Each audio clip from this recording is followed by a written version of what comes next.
स्वागत है आप सभी का आपके अपने YouTube चैनल CGPSC इन में। दोस्तों कैसे हैं? मेरे हिसाब से आप सभी बहुत बढ़िया होंगे। और जैसा कि असमंजस की स्थिति बनी हुई थी कि आचार संहिता के बाद क्या होगा, एग्जाम होगा कि नहीं होगा, सरकार क्या करेगी, तो आपको पता ही होगा सभी नोटिफिकेशन जारी हो चुके हैं।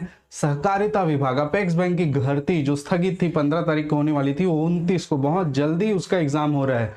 और कई लोग पढ़ाई छोड़ चुके थे, कई लोग लगे हुए थे, तो जो लगे हुए थे उनको फायदा है और जो छोड़ चुके थे उनको नहीं। इसीलिए बोलता हूँ कि कंटिन्यूटी रखिए।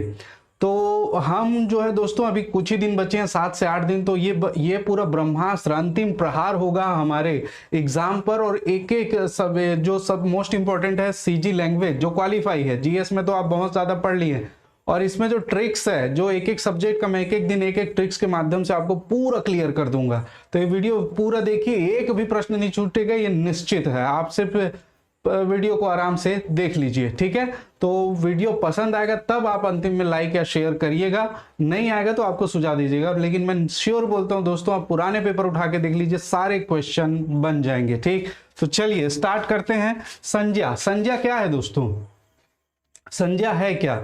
संज्ञा किसे कहते हैं? तो सब आप ब्रह्मांड में जितनी वस्तुओं को जानते हैं, देखते हैं, महसूस करते हैं, उन सभी का नाम क्या कहलाता है? संज्ञा कहलाता है। जितनी भी वस्तुएं इस ब्रह्मांड में, मतलब आपके आमने सामने इधर उधर जो भी आपके सोच में आ जाए, कुर्सी टेबल कपड़ा लत्ता से लेके सोना चांदी पेड़ पौधे, सभी का नाम क्या है? संज्ञा है, ठीक है। तो आप संज्ञा को ध्यान रखिएगा। संज्ञा 5 प्रकार की होती है, मूलतः तो 3 है, लेकिन आप 5 ही याद रखिएगा क्योंकि हमारे हिंदी व्याकरण में 5 लिया जा रहा है, ठीक है। कौन कौन से? तो लिखा हुआ है व्यक्तिवाचक संज्ञा, जातिवाचक संज्ञा, समूहवाचक संज्ञा, द्रव्यवाचक संज्ञा और भाववाचक संज्ञा। तो पहले हम बात करेंगे व्यक्तिवाचक संज्ञा और जातिवाचक संज्ञा की। इसमें आपको ट्रिक दिख रहा होगा, मैंने लिखा है केवल एक और अनेक, ठीक है। इसका अर्थ क्या है आप बहुत अच्छे से समझ जाएंगे। देखिए, आप कोई भी वस्तु सोचिए इस ब्रह्मांड में, इस पृथ्वी पर, आपको जो भी चीज आपके दिमाग में आ रही है उसको सोचिए, ठीक है, और उसका नाम मनन करिए। आपका दिमाग किसी एक वस्तु पर, किसी एक चीज पर स्थिर हो जाता है, ठीक है।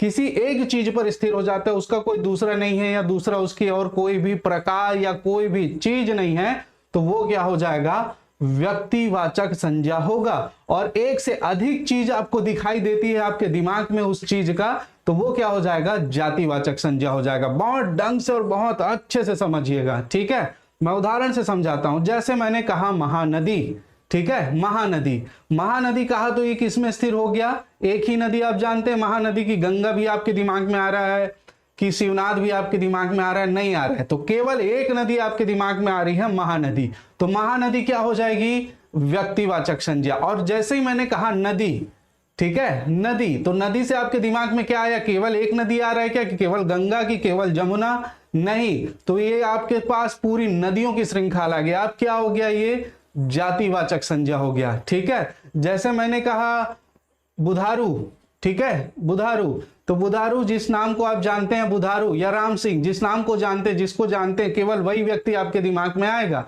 लेकिन यदि मैं कहूं कि मानव, तो मानव में पूरा आ जाएंगे। जैसे मैं कहूं लड़का, तो वो लड़का, लड़का पूरा इस पृथ्वी पर जितने लड़के हैं सब आपके दिमाग में आ जाएंगे, ठीक है। तो जहां एक वस्तु पर स्थिर हो गया तो वो व्यक्तिवाचक संज्ञा है, जहां एक से अधिक कितने भी हो वो जातिवाचक संज्ञा है।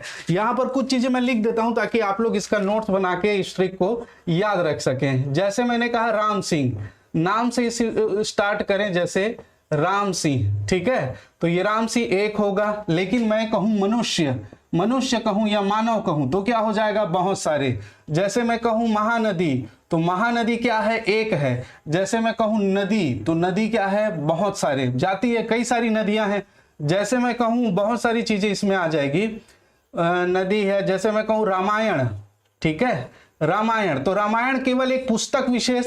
लेकिन मैं यहां पर कहूं पुस्तक, तो पुस्तक में पूरी पुस्तकों की क्या आ गई?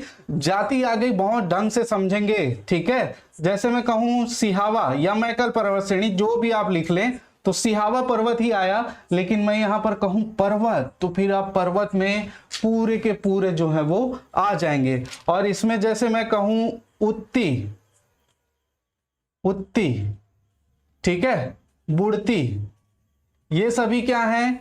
ये उत्ती मतलब पूर्व, बुड़ती मतलब पश्चिम, ठीक है, ये दिशाओं के नाम है। और दिशा उत्ती में कहा, पूर्व में कहूं तो पूर्व क्या आपको बहुत सारा दिखाई दे रहा है क्या? नहीं, ठीक है, ये पूर्व केवल पूर्व के लिए ही है, पश्चिम केवल पश्चिम के लिए ही है, बुड़ती मतलब पश्चिम।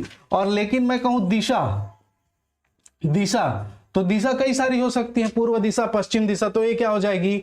जातिवाचक संज्ञा। मतलब एक में टिक गया हमारा दिमाग, एक ही इमेज बना रहा है, व्यक्तिवाचक संज्ञा एक से अधिक इमेज बना रहा है, जातिवाचक संज्ञा होगा।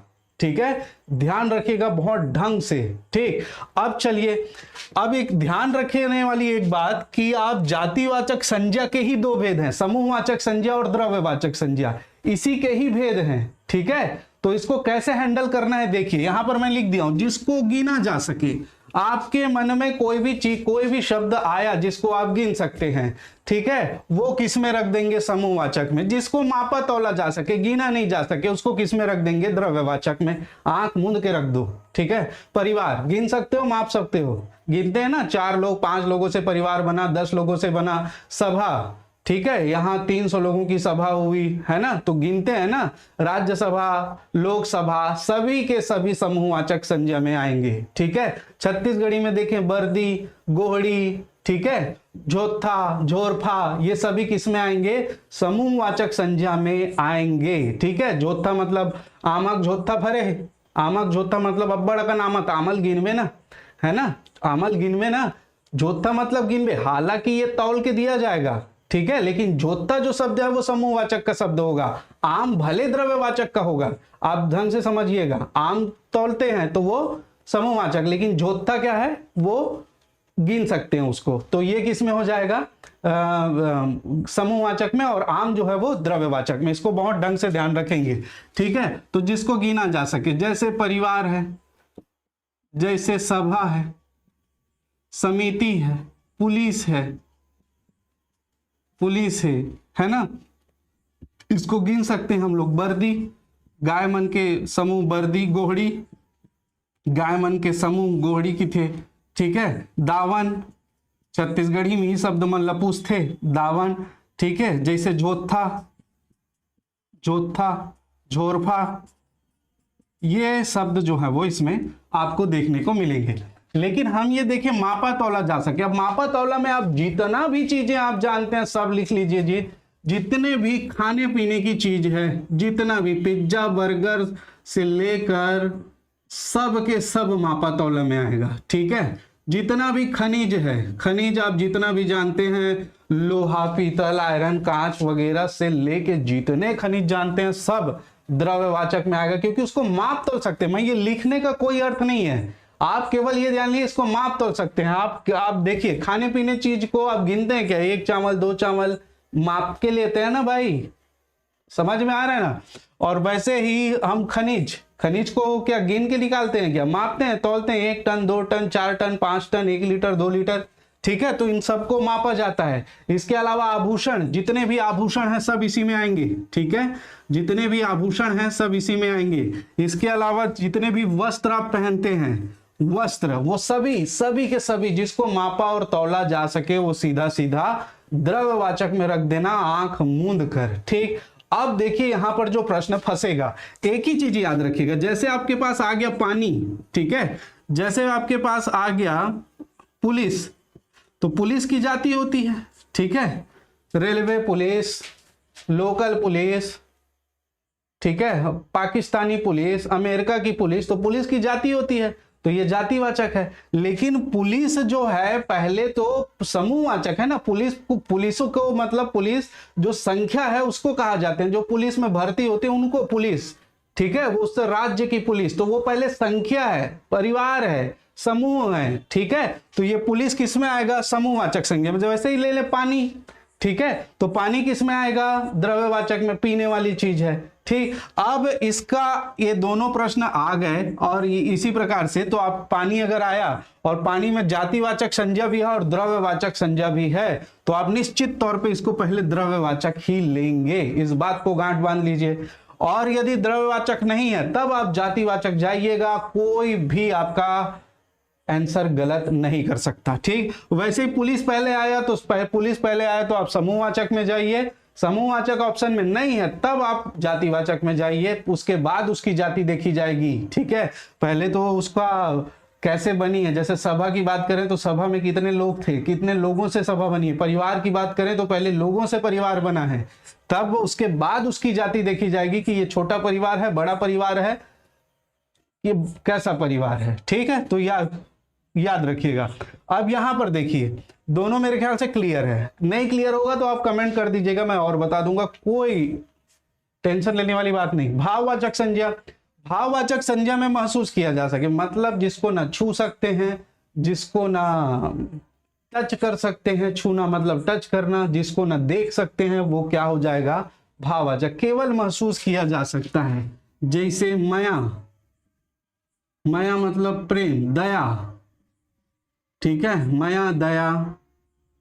और हिंदी में भी जैसे इसमें प्रेम है ना, क्रोध, गुस्सा, लोभ, ये सब क्या है, जैसे लिखई, लिखई, पढ़ाई, है ना। इसको हम ना देख सकते हैं ना ही छू सकते हैं, इसको क्या कर सकते हैं, केवल और केवल महसूस कर सकते हैं। कोनो का कोनो माया करत है, प्रेम करत है, ठीक है, तो दिखते का आपको, हाँ सर दिखते का, कैसे दिखते, तैसे दिखते कि माया करते तब बड़कन गिफ्ट लेके आते, कपड़ा लत्ता लेके आते, फलाना फलाना लानते एक दूसरे पर, और नहीं लाने तो माया नहीं रहा है, नहीं वो इतना दिखाए नहीं है, वो दिल से, हृदय से प्रकट होता है प्रेम। ठीक है, तो आप ध्यान रखिएगा, जितना भी चीज महसूस किया जा सकता है, देखा और छुआ नहीं जा सकता, वो सब भाववाचक में आएगा। इस वीडियो को आपने पूरा देख लिया है, पूरा क्वेश्चन निकालिए, प्रीवियस ईयर का एक भी क्वेश्चन आपसे नहीं छूटेगा, चाहे कितना भी घुमा ले, आप सिर्फ एक याद रखेंगे माइंड में,